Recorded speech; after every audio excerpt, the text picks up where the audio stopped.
Hello and welcome to another episode of the Good Boxing Podcast with your host Josh Size, and I'm gonna jump right into this episode. Just got at the gym, just read the news last night. Randomly I got up at 12 a.m.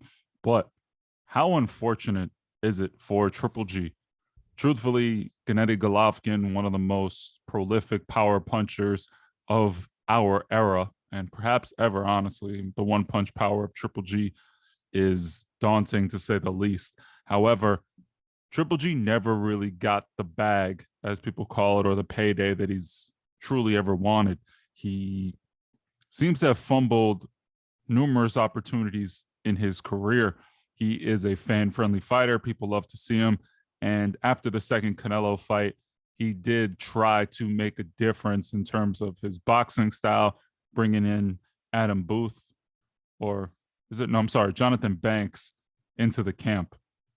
He's tried utilizing his boxing ability that he's demonstrated in the amateurs and throughout his career. However, after the Canelo fight, Triple G, after signing that prolific deal with DAZN, has seemed to just fumble opportunity after opportunity.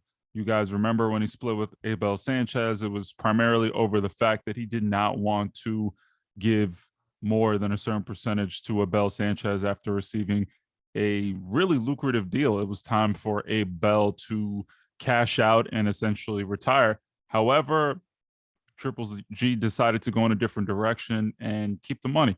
However, since then, a third Canelo fight never materialized. Everyone thought it was a foregone conclusion that Canelo and Triple G would square off in the ring again. However, it never materialized. And you can say what you want, say it's ego, say it's both of these guys hate each other, etc., etc. Sorry, actually, let me just take this off. Just came from the gym.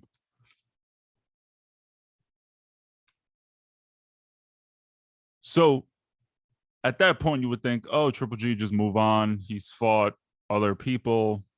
Honestly, his fights have been pretty lackluster, for the exception of Sergey Derevchenko, who in actuality shouldn't have really given him that much of a hard fight. But the younger, fresher, volumic puncher in Sergey Derevchenko gave him a run for his money. And a lot of people felt Triple G lost that fight. I thought it was close, but again, when you look at fights and you don't really expect someone to do as well as they do, you tend to want to root for them. And I totally see how people saw Sergey Derevchenko winning that fight. I had it close. I had it a draw, but a win with Triple G, 1 or 2 rounds, go and swing another way in boxing. Unfortunately, that's all it takes. So there's that. However, I had no idea, and I'm actually a little upset at myself for not realizing that the Murata fight with Triple G apparently was one of the most lucrative fights of all time, and especially in the Japanese market. Evidently, the fight was worth $131 million US in terms of a promotion. They've dumped a tremendous amount of money into this fight. And I had no idea that Triple G was going to make north of $50 million, which he's never made. Not even against Canelo did he make that much money. So when you hear that the poor guy had to have his fight postponed due to what's going on in the world, you guys know I just don't want to get the video deranked based for mentioning it. I can't believe that the fight, given the fact that Japan is no longer allowing outside visitors or foreigners, it's quite unfortunate for Triple G. He was about to get the payday that he wanted. He was literally about to get one of the biggest bags of his life. And now, due to unfortunate circumstances, he's no longer going to receive that lucrative payday. Now, Triple G, unfortunately for you, you're not going to get paid. I had no idea that fighting Murata would give you that much money, especially on New Year's Eve, because apparently that holiday is a tremendous, tremendous event over in Japan. I now know that since you're no longer making that fight, who do you fight? You're on the older side. You are pretty much at the sunset of your career. You already did the camp. You started camp, I'm assuming. And where do you go now? And I think he's going to have to pivot, and going to have to pivot quite quickly, because the options are running out. Who do you fight? Munguia just came off a hard, tough fight with Gabriel Rosado? Do you pivot to that, get that fight going? I know they have mentioned those two names before. I personally think put him in. Everyone keeps talking about Munguia. He needs to fight, so put him in with Triple G. He's a DAZN fighter. He will generate the kind of interest that people would like to see. And regardless if you think Munguia can win or not, I think it's a fun fight. I think Triple G wins. I think he can batter and beat the younger Jaime Munguia. But there are also other fights. You have Demetrius Andrade, who's looking to go back down. He is the WBO champion, if I'm not mistaken, at 160 as well as 168. So why not put him in?